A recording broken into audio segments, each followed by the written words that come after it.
You are listening to American Ambassadors Live, the podcast on international affairs sponsored by the Council of American Ambassadors in Washington, D.C.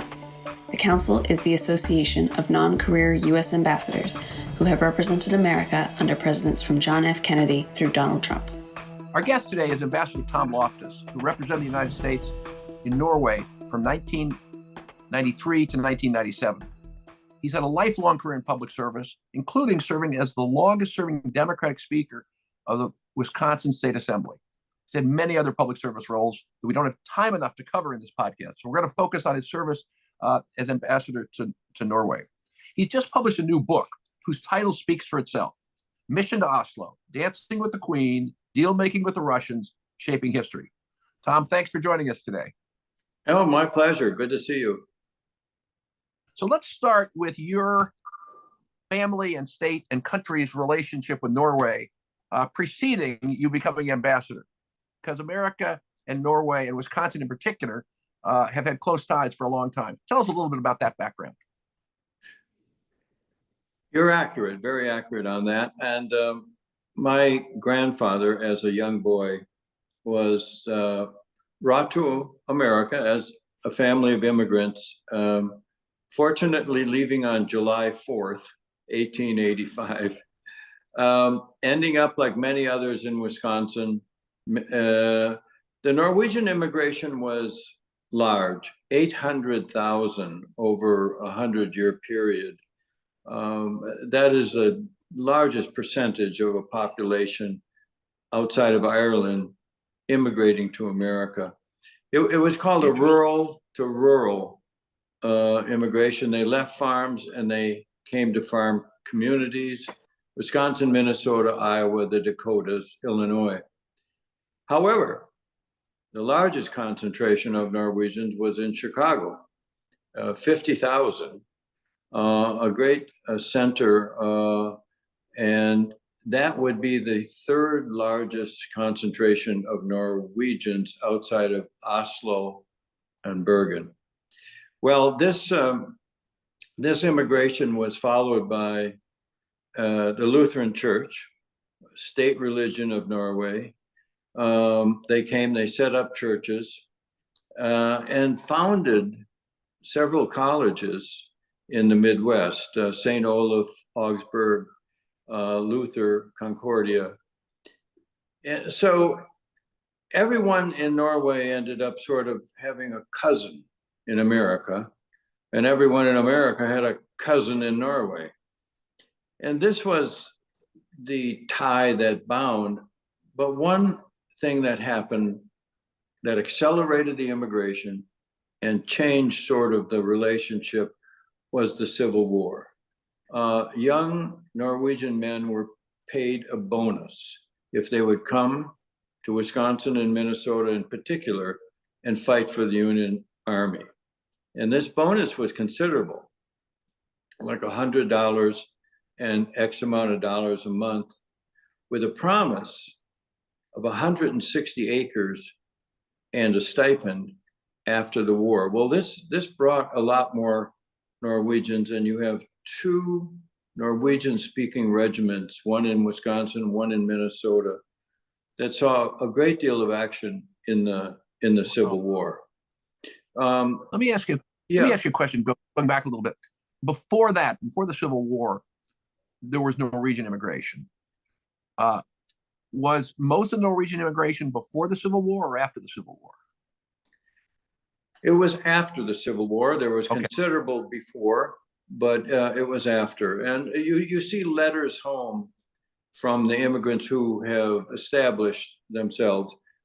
Sort of like, the farmland here is so rich, the crops almost grow themselves. There was this is heaven on earth over here. Come on over. Was a great clarion call, especially because only the eldest son had any rights to property inheritance. So you have all of the other siblings with hardly anything.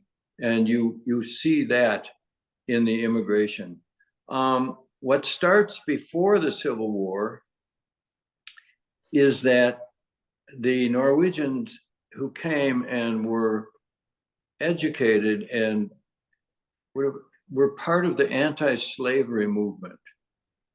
You can see it in the Norwegian language newspapers, in the politics of the time. And then after the Civil War, you see them abandoning the Democratic Party and going to the Republican Party, the party of Lincoln. And Sure. This change in politics lasted right up until World War II. They became part of the support of the progressive movement, the populist movement in the Midwest.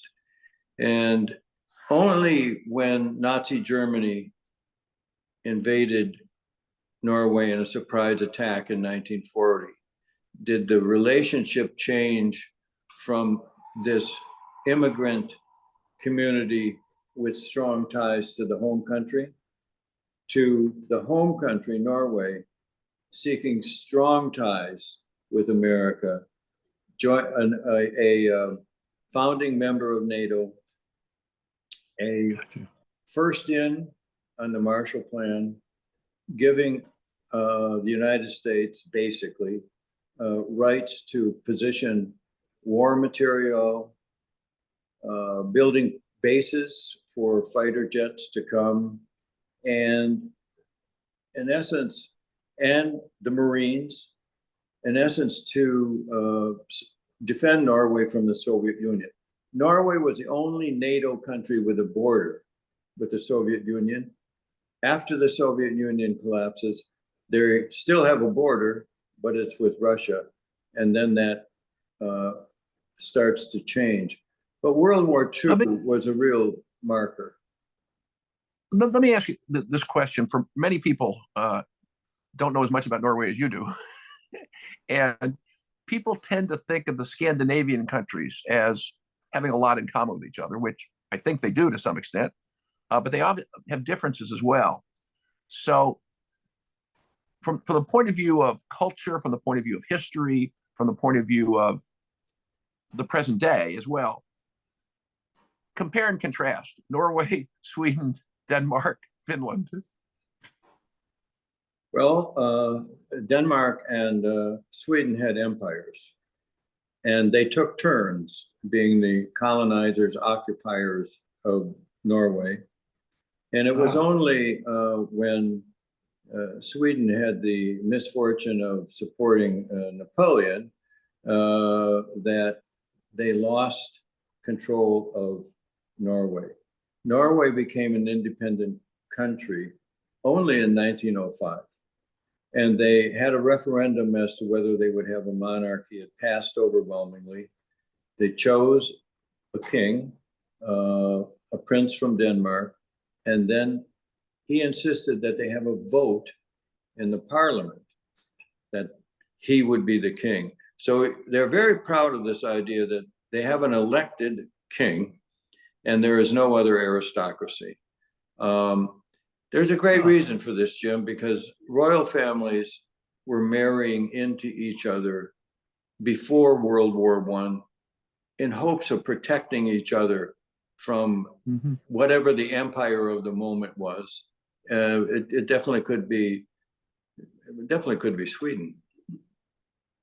Finland, a different story. So Finland and Sweden remained neutral after World War II. Norway has a statement that's often quoted that neutrality was and is a bankrupt policy. We're going with the United States. And is there some reason for that other than the international political calculations of the leadership of the country? Are there cultural reasons for that, or other explanations? There are cultural reasons, of course, because of the ties with Norwegian immigrants were so strong, and not just the immigrants, but the cultural, religious, and academic institutions. But also a hard-nosed decision that England, Great Britain, whatever, could not defend Norway. It could only be the United States. and they just simply went all in. So when I arrived there, this new policy after the breakup of the Soviet Union, Estonia, Latvia, and Lithuania are free. The Eastern European countries are free for the first time since Nazi Germany and the Soviet Union. They're making their own decisions, and they make a couple of them. One is they ostracize the Communist Party. So, and unlike other European countries, where the Communist Party is not only strong, but is an established political player, in Norway, they are ostracized. They still exist, but laws are passed to keep them from ever gaining power. This is a bit complicated because it was the Soviet Union that liberated North Norway. There was a German occupation force of 350,000 soldiers in Norway. And it was thought, well, they're going to retreat, they're going to destroy the whole country. The Soviet Union Red Army pushed them off, but then went back across the border, closed it, and never opened again for 50 years. So what's Norway, what's the explanation for that from Russia's point of view? They thought it would be too hard to control Norway along with everybody else? They didn't want it. Murmansk, which is the Russian city on the Arctic Ocean, is the only ice-free port Russia has on the Atlantic. So that's where all of their that's where their navy is. That's where all of their nuclear submarines are. That's where all of the missiles on submarines and on land were pointed at us. That's where it all is.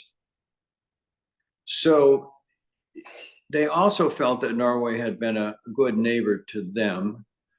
And later on, you see the calculation that Russia and the Soviet Union say, well, Norway is a friend of ours inside NATO. Oh.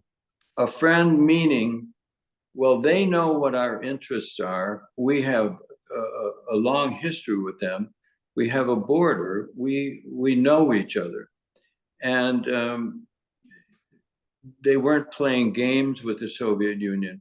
Now, this almost completely exploded and evaporated on the U-2 incident. Because when Gary Powers flew the U-2 from Pakistan over the Soviet Union, spying on their, in the 1950s, titanium reserves, the destination was Norway, a secret airfield in North Norway. Well, he's shot down. The American ambassador, the first woman foreign service ambassador in American history, knew nothing of this. The prime minister of Norway at the time knew nothing. The CIA chief in the embassy left town in the middle of the night. He knew everything. Well, the Soviet Union reaction was, we thought you were our friends. And you allowed this to happen because it was a policy of Norway and the United States that this flying over Soviet airspace was not part of the deal of this U-2 base. And the Russian defense minister at the time said, I mean, the Soviet defense minister at the time said, are you nuts? We could obliterate these airfields and your military. The Soviets took the explanation the Russians gave the Norwegians as truth, and the relationships were repaired. So in America, we saw the U-2 incident as a big power, the Soviet Union in America. Well, the impact it had in Norway and Norwegian policies and their view of, well, first of all, their view of the CIA, but their view of, they had to get control of this.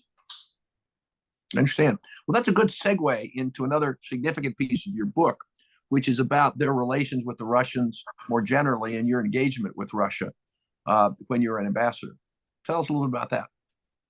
Yes, well, this period, this 1993 through 1997, is certainly the most optimistic time of the 20th century.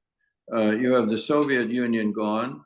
Russia is a democracy, a very shaky democracy, headed by Boris Yeltsin.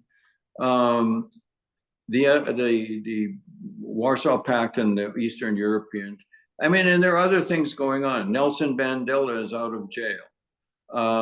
The Oslo Accords, brokered by Norway for peace in the Middle East, which was basically a pathway to a two-state solution, is there. So Norway has to rebuild this relationship on their border with Russia, and they throw the checkbook at it. They are helping the Norwegians, helping the Russians in this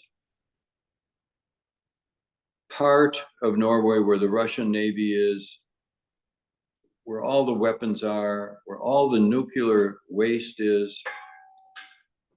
And Moscow has simply taken away the subsidies.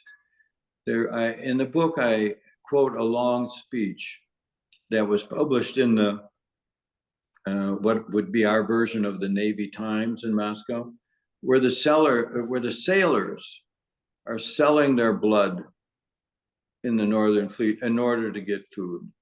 They haven't been paid in 8 months.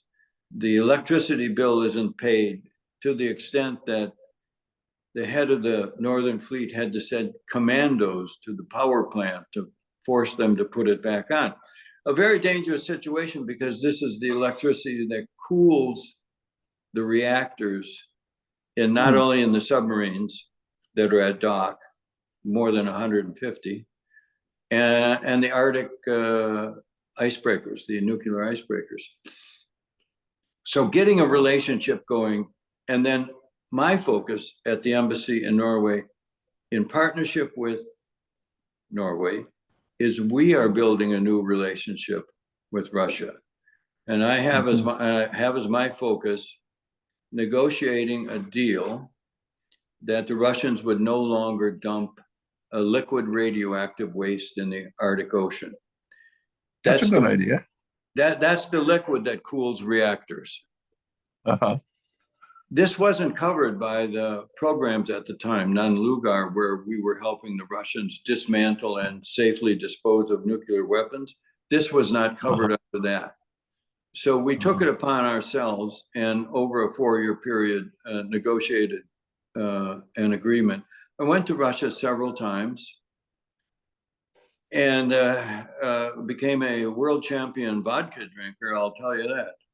But that's what it took, drinking for my country, Jim. You're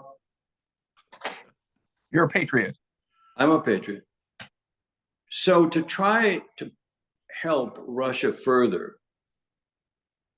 I am trying everything I can to improve the living conditions in that part of Russia, Murmansk and whatever. The foreign minister of Russia, Kozyrev, a reformer, a lieutenant of Yeltsin, hated by the old guard, he decides to run for the Russian parliament so he can get some independent power. He chooses as his seat this place in the Arctic where the Northern Fleet is. And he goes there and said, if you give us a chance on democracy, we can improve the living conditions here. And he said, many of you been to San Diego, to the naval base. We're not going to be San Diego, but I want you to have a living standard that's like that. So I was doing everything I could to make Kozyrev look good. He is the ally, not only of Norway, but of the United States. But let me ask this question. You talked about the historical relationship between Norway and Russia, dealing with World War II and then with their attitude towards Norway being in NATO, and then the U2 incident in the 1950s. There's a lot of activity. When I was in Romania, which was during the second Clinton term, you were the first Clinton term, the Romanians had a very, very different attitude towards Russia because of their history. And you talk about this being a very optimistic period in history, which it absolutely was. But I remember my Romanian counterparts, whenever I would say something optimistic about Russia, they would say, "You don't know the Russians like we do. You guys are naive." And I would say, "No. We believe in the future. We're optimists. We're Americans." They say, "Yeah, that's right, you are. But I'm telling you, you don't know Russia like we do." So my question is, you're absolutely right. A very specific question about the Norwegians. Yeah. What was the Norwegian attitude during that period of time towards the prospect for Russia on its own and prospects for the future of Russia and Norway? Norway, Finland, Sweden, Estonia, Latvia, Lithuania never believed it for a moment that Russia would become some friendly neighbor democracy. Okay. They felt the moment is now to expand NATO because the Russian bear will be back. Right now, it's a bear in sheep's clothing. That's what the Finland ambassador told me. Henry Kissinger came to visit. I had him for 3 days. And we had several private meetings with Norwegian policymakers on NATO, Russia, whatever. And Kissinger, I quote him in the book saying is, listen, expand NATO now when Russia is weak. Do it right now because you're not going to do it when they're strong. And everyone took that advice. What I explain, I hope I explain it right in the book, is why would Norway be such an advocate for the Baltics to be in NATO? Why? Why? Well, good question. They would then have another colleague with a border with Russia, that Finland and Sweden would be drawn in more to the NATO web. And you see me organizing games, war games, exercise. We don't call them war games. Exercises. Right. In Lithuania and Estonia, where the Finns and the Swedes are major participants. I'm the only one there from a NATO country. The big deal is that we took the pre-stocked war equipment in Norway that's dug into caves. I mean, this is equipment like tanks and field hospitals and everything. Put it on a train and took it through Sweden on a ferry to Estonia to show that this NATO material could get to this part of the Russian border pretty quickly. So to your point, there was no illusions, and I had no illusions either. I write an appendix in my book about what I knew and why I knew of Russia. So I was all in on NATO expansion, and I was all in on a new relationship with democratic Russia. Contradictory, well, if you can't keep contradictory policies in your head, you shouldn't be an ambassador. Or the Speaker of the Wisconsin State Or Assembly. the Speaker of the Wisconsin Assembly. No, there it's all day, every day. Yeah. So that was it. Strobe Talbot was the Assistant Secretary of State at this period. And he was the Russia hand. He had been in Russia his whole political career as a correspondent. Richard Holbrooke, another one, all in on NATO expansion, really all in. And in fact, the only person not all in was William Perry, the Secretary of Defense. He said we should not expand NATO now. We should secure the nuclear weapons. We should take care of that and then later talk about the security. And he was not just on the Balkans, but also on Eastern Europe. He lost the argument. There was a famous secret meeting in the White House with the president, the vice president Gore, Perry, the Secretary of State, and the head of the NSC. Perry makes his case. Gore forcefully makes the case for NATO expansion to the Baltics.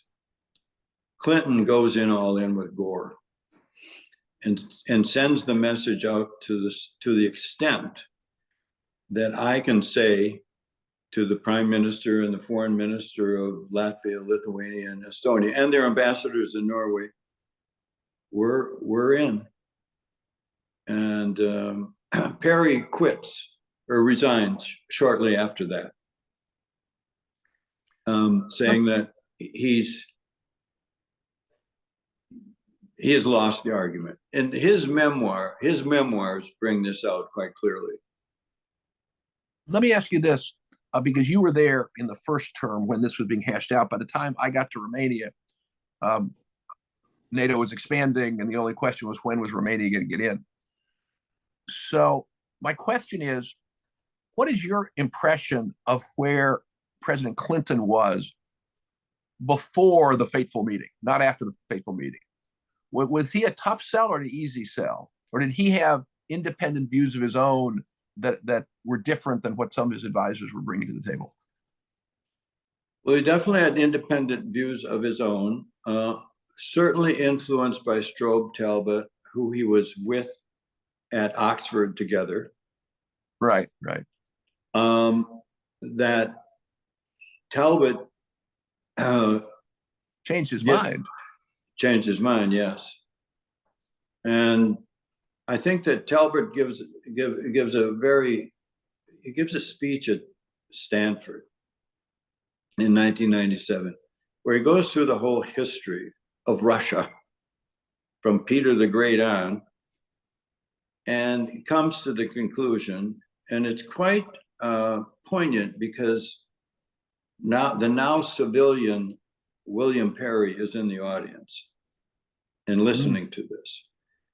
And he's saying they had a choice to be good neighbors or big neighbors. The bet is they're going to go back to be big neighbors.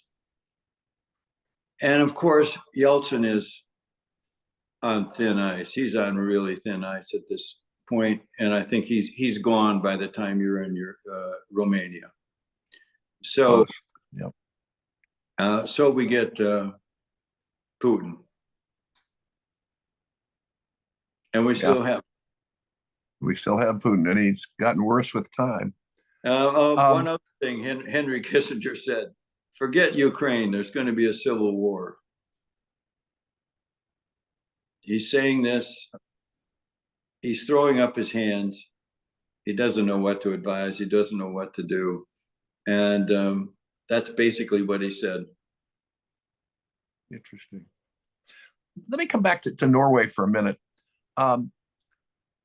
What is their relationship attitude towards the other members of NATO? And like Sweden, well, like the Scandinavian countries, but also Germany. They have a history with Germany that's a specific history, with France, with Italy.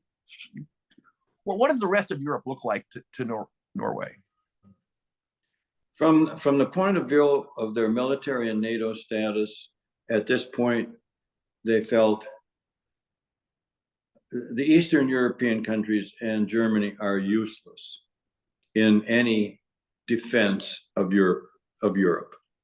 They're free, but their military, they have no military. That's unfair to Romania, by the way, but we won't cover that on this podcast. No. But these are NATO countries, and they're talking about. I see. Okay. And so their point is, what it is, we're going to be called on to the defense of Europe and pay for it ourselves, and that's pretty good. The government part is different. The political party, the Labour Party, which has been the main party since 1928, and led now by Gro Harlem Brundtland, the first Norwegian prime minister who is a woman.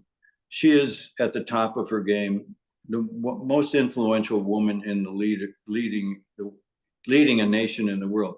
They are all in the government, the Labour Party government, because they want themselves to be members of the European Union. So they have this two-track thing where they are supporting this NATO membership of these countries that really can't defend themselves, and putting putting Norway on the spot, that if something happens, they have a real military that they will help. And they're irritating the Russians at the same time. Well, the backstory is they really want to be in the European Union, and this helps their cause. But for the second time in their history, the people vote no on joining the European Union, and Norway is adrift. The main foreign policy writer of the New York Times of Norway, let's put it that way, calls Norway the castrated country of Europe. Bet everything on European Union membership and lost. They have no seat at the table other than NATO. They have to rely on America even more. Two questions. Well, when was that? When was that vote? 94. 94. So early in your tenure. Yes.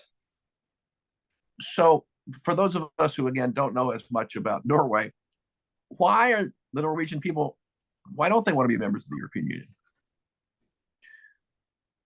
Well, there were no pocketbook issues that could convince them. They had relatively wealthy country, a stable society, institutions all working. The European Union had nothing to offer the average Norwegian. They were going to have Helmut Kohl, who's the Chancellor of Germany at this time, is courting Norway full press, because this is the last country that could be a donor country. This is the only country left that could help Germany pay for the European Union. So he had given away fishing rights, he had given away oil, he'd given away anything the Norwegians said. He said, fine, that's okay with me, you can have that. But the people still voted no, and this was the second time they voted no in the late 70s. In your political career, you know, this vote mirrored exactly the vote 20-some years earlier. Rural versus urban. Oh, this is the thing the people in Oslo want. My driver said, here's what we'll get. The Spanish will get our fish, the Germans will eat our blueberries, and the European Union will say we can no longer have raw hamburger with a raw egg and onions on it for a sandwich because it's not healthy. I don't know, he seemed to get it right, because this idea that Germans were coming to get the blueberries and buy all the cottages, and the Spanish were coming to get the fish. Gotcha. No, that cultural political aspect pops up all over the world all the time. But on the other hand, on the other hand, the specifics are unique as well, because I mean, the blueberries are not the issue in South Korea. You know, it's different in different places. So right. Ambassador Loftus, thank you for joining us today. This Well, has been it's my pleasure. And I think that these 4 years, first of all, people are going to smile reading the book, smile sure. a lot. And the second is, I don't look back and I don't look forward. This is the history of these 4 years, and they were the best for America and Europe that we've had since or before. It sounds like I know from reading the book that you made a great contribution to that. And I do want to put a plug in for the book because in addition to being fascinating, it is joyful and humorous and just a delightful read. And it's also written in bite-sized nuggets, which I like, so that you finish one bite and then you can take a break, get a cup of coffee, and then come back and take another bite. So I encourage everyone to read it. The information about it will be all available to the folks who view this podcast. This is Ambassador Jim Rosapepe for American Ambassadors Live podcast. This has been the American Ambassadors Live podcast. To hear more from us, subscribe to the American Ambassadors Live podcast and leave us a review. Tweet us your thoughts on this week's episode and tag us at AMER Ambassadors using the hashtag AmbassadorsLive.